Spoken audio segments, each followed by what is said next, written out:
Combination sum two candidates given है। यहाँ पे कैंडिडेट्स एक एरे में गिवन है, हम लोगों के पास टारगेट 8 है। सो इन कैंडिडेट्स में से मतलब नंबर्स का यूज़ करके हम लोगों को जो है वो मतलब जो एरे के कैंडिडेट्स के एलिमेंट्स हैं उनको यूज़ करना है और इन कैसे भी सम करके टारगेट की वैल्यू 8 लानी है। फॉर एग्जांपल 1 + 1 + 6 तो 8 आता है, 1 + 2 + 5 तो 8 आता है, 1 + 7 तो 8 आता है, 2 + 6 तो 8 आता है। बट रूल ये है कि हम लोग को किसी भी नंबर को रिपीट नहीं करना, उनका अनलिमिटेड टाइम्स यूज़ नहीं करना, जैसे कॉम्बिनेशन सम 1 में होता था। फॉर एग्जाम्पल यहाँ पे 1 2 टाइम्स गिवन है तो of course it's okay to use it for the 2 time, but 2 एक ही टाइम गिवन है तो एक पार्टिकुलर आंसर में हम लोग 2 को एक ही टाइम यूज़ कर सकते हैं। So we can only use once in the combination if each number is come, like यहाँ पे 10 1 टाइम है तो 1 ही टाइम कर सकते हैं। अगर यहाँ पे 5 3 टाइम्स गिवन होता है तब 3 टाइम्स कर सकते थे। So we have to like find the answer for it, like then it should be equal to the target, the sum should be equal to the target. हम लोगों के पास सबसे पहले क्या, हम लोग क्या करेंगे, सबसे पहले हम लोग एक वेक्टर v बनाएंगे जो कि एक एरे होगा और उस मेन एरे में जो आंसर है उसमें हम लोग v को पुश करते रहेंगे जब हम लोगों को आंसर्स मिलते रहेंगे। सो मेन जो आंसर होगा उसमें हम लोगों के स्मॉल आंसर्स पुश हो जाएंगे और हम लोग आंसर एक टाइप का एक कलेक्शन होगा उन सारे आंसर्स का जो सेटिस्फाई कर सकते हैं, जिनका सम 8 के इक्वल हो सकता है। सबसे पहले एक फंक्शन बनाएंगे जिसमें एक कैंडिडेट की जाएगी, उसमें एक टी जाएगा, टी यहाँ पे क्या है, टारगेट है, इसमें एक क्या जाएगा आई जो इंडेक्स है और एक वी जाएगा, वी यहाँ पे क्या है, एक वेक्टर है जो हम लोग के बना रहे हैं।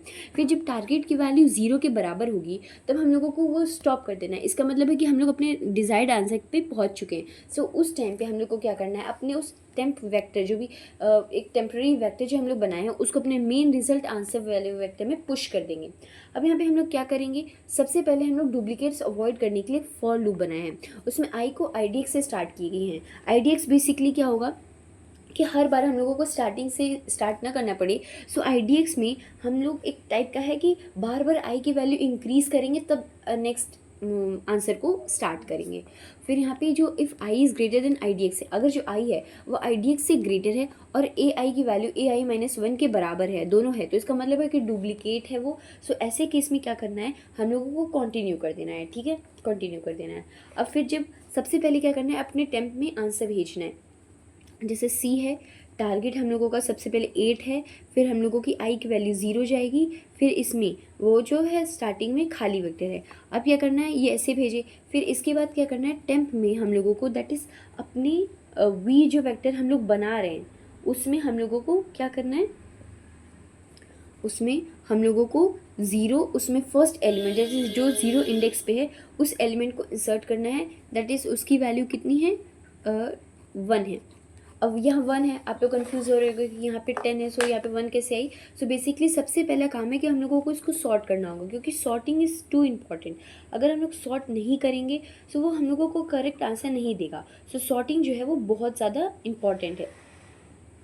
फिर पुश करने से पहले यहाँ पे जब हम लोग अपने इस वी वेक्टर में पुश करें, इसके पहले ये चेक करना बहुत ज़रूरी है कि जो हम लोगों का एलिमेंट आया है कि वो टारगेट से बड़ा है, क्योंकि अगर वो टारगेट से बड़ा हुआ तो वो कभी भी हम लोग को सम उसके बराबर दे नहीं पाएगा। तो हम लोग वहाँ पे वो ब्रेक कर देंगे वो चीज़, वो फॉर लूप वहाँ पे रन नहीं होगा और वो उसके आगे पे चला जाएगा, ठीक है। सो ये करना है। फिर इसके बाद हम लोग आगे देखते हैं। हम लोग सबसे पहले एक ट्री रिकर्शन ट्री टाइप से समझते हैं ताकि हम लोग को बेसिकली समझ में आए कि हो क्या रहा है।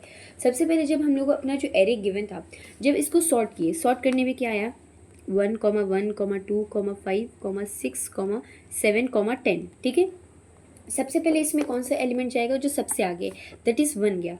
जब 1 गया, 1 क्यों गया, क्योंकि हम लोग अपने फंक्शन में क्या भेजे थे, कैंडिडेट एरे को भेजे थे, साथ में अपने टारगेट को भेजे थे, साथ में अपने इंडेक्स को भेजे थे, साथ में वी वेक्टर को भेजे थे। अब इंडेक्स 0 पे क्या है, 1 है, सो ऑफकोर्स 1 ही जाएगा। और इस यहाँ पे जब 0 था तो हम लोग 1 को चूज़ कर लिए हैं, तो ये जो खाली था स्टार्टिंग में खाली था, जब 1 भेज दिए हैं सो क्या होता है, जब 1 को चूज़ कर लेंगे सो ये जो चीज़ है ये बदल जाएगी। यहाँ पे C टारगेट जो होगा 1 से डिक्रीज़ हो जाएगा, जब टारगेट 1 से डिक्रीज़ हो जाएगा तो 0 हो जाएगा। फिर यहाँ पे हम लोगों का जो, हम लोग रिपीट कैरेक्टर्स नहीं ले सकते, सो ये क्या है, यहाँ पे 1 हो जाएगा और फिर यहाँ पे इस 1 की वैल्यू आ जाएगी, ठीक है। ये ऐसे करेंगे कि हम लोग डिक्रीज़ कर देंगे और फिर वो फंक्शन को दोबारा कॉल करेंगे इंडेक्स को बढ़ा के, ठीक है। अब 1 है, सो 1 के बाद हम लोग ऑप्शन ले सकते हैं कि हम लोग दोबारा इधर 1 को चूज़ करें। सो 1 के अंदर हम लोगों ने 1 को चूज़ किया। अगर जब 1 को चूज़ किया उसके बाद हम लोगों का जो टारगेट है वो 6 हो जाएगा, ठीक है। अब टारगेट 6 हो गया, सो इसके बाद क्या करेंगे, टारगेट 6 होने के बाद हम लोग अपना इंडेक्स जो है वो हम लोग रिपीट नहीं कर सकते, तो हम लोग को इंडेक्स को बढ़ाना पड़ेगा और अपने 10 वेक्टर में ये दोनों को डालना पड़ेगा, ठीक है। फिर ये कॉल होगा और 2 वाला।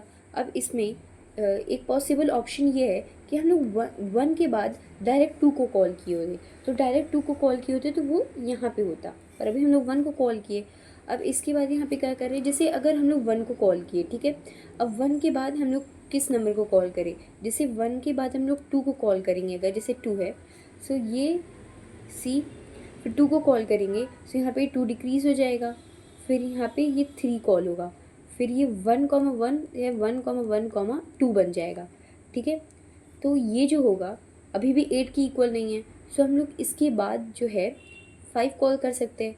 अब ये हुआ सी, फिर 5 जो कॉल हुआ तो ये नेगेटिव हो गया, तो ये फेल हो गया, तो यहाँ पे हम लोग ये 5 को इंसर्ट नहीं कर सकते, ठीक है। अब इसमें क्या करेंगे, हम लोग बैक ट्रैकिंग करेंगे, वापस 2 पे जाएंगे। जब 2 लिखा, अब 6 भी नहीं कर सकते। अब जब यहाँ पे 5 ही फेल हो गया तो आगे कोई चेक करने का मतलब ही नहीं रहा, क्योंकि आगे तो बड़े नंबर्स मिलेंगे, क्योंकि हम लोग ऑलरेडी इस चीज़ को सॉर्ट कर चुके हैं, तो हम लोगों का आगे चेक करने का कोई भी लॉजिक नहीं है। अगर टारगेट से ही वैल्यू अब जो है वो बड़ी हो जा रही है, वो टारगेट के इक्वल नहीं है, मतलब ज़ीरो भी कर नहीं रही है, बल्कि टारगेट से ही बड़ी हो जा रही है, सो ऑफ कोर्स जो आगे के नंबर्स हैं वो भी नहीं कर पाएंगे। सो हम लोग को यहाँ पे क्या करना पड़ेगा, अपने 10 वेक्टर से यहाँ पे पॉप बैक करना पड़ेगा। जब यहाँ पे पॉप बैक करेंगे तो 1,1,1 आएगा, फिर हम लोग क्या करेंगे 1,1,5 को डाल सकते हैं, तभी आंसर नहीं आएगा। सो फिर पॉप बैक करेंगे और 1,1,6 डालेंगे, जब 6 डालेंगे तो हम लोग का आंसर आ जाएगा, तो एक आंसर ये बन जाएगा। अब इसके बाद ऑप्शन है कि हम लोग 1 किए हैं, अब इसके डायरेक्ट बाद हम लोग यहाँ पे 2 कर दें। अगर 2 कर देंगे तो क्या होगा, जैसे 1,2 आया है, सो हम लोगों का जो फंक्शन होगा SC, अब जो टारगेट 8 था 1 और 2 मिलके 3 हो गए, तो मतलब 5 बचा है। और इंडेक्स जो गए 1, 2 तो हो चुके हैं, सो 2 जो था किस इंडेक्स पे था, 3 पे, 2 पे था। यहाँ से हम लोग क्या चलेंगे, 2 के बाद से चलना होगा, दैट इज़ 3 चलेंगे, और हम लोग को 1 और 2 वापस पहले से इंडेक्स में। सो क्या करेंगे, 2 के अंदर ये चल सकते हैं कि C, 2 से हम लोग को 5 की ज़रूरत है, 2 के जस्ट बाद 5 है, तो टारगेट 0 हो जाएगा। और यहाँ पे इंडेक्स हम लोग नेक्स्ट के लिए अगर जब चले तो 4, फिर I1,2,5, जब टारगेट 0 हो जाएगा तो जस्ट वहाँ पे हम लोग को इस चीज़ को जब जैसे ही टारगेट रिटर्न हुआ तो इस टाइम को हम लोग को आंसर में पुश कर देना है, तो आंसर में ये पुश हो चुका होगा, ठीक है। अब यहाँ पे और ऑप्शंस हैं कि 1,7 कर सकते हैं, 2,6 कर सकते हैं, तो सेम इसी बैक ट्रैकिंग के प्रोसेस से हम लोग कर सकते हैं कि सबसे पहले हम क्या करेंगे, हम लोग 1 को पुश किए, फिर उसके बाद हम लोग जैसे ही टारगेट में से उस एलिमेंट को घटाएंगे, I को इंक्रीज़ करेंगे और 10 को बढ़ाएंगे। और जब भी डुप्लीकेट होगा, डुप्लीकेट को स्किप करने का तरीका क्या है, डुप्लीकेट को स्किप करने का तरीका यही है कि कभी भी जब I की वैल्यू IDX से बड़ी हो, ठीक है, लेकिन AI की वैल्यू AI-1 के बराबर हो, तो सेम लेवल पे चीज़ हो, तब वो कभी भी नहीं होगा, वो कंटिन्यू हो जाएगा, और जो डुप्लीकेट होंगे वो स्किप हो जाएगा। तो ये दोनों कंडीशन लगाना बहुत ज़रूरी है। सो इस तरीके से हम लोग का क्वेश्चन हो जाएगा।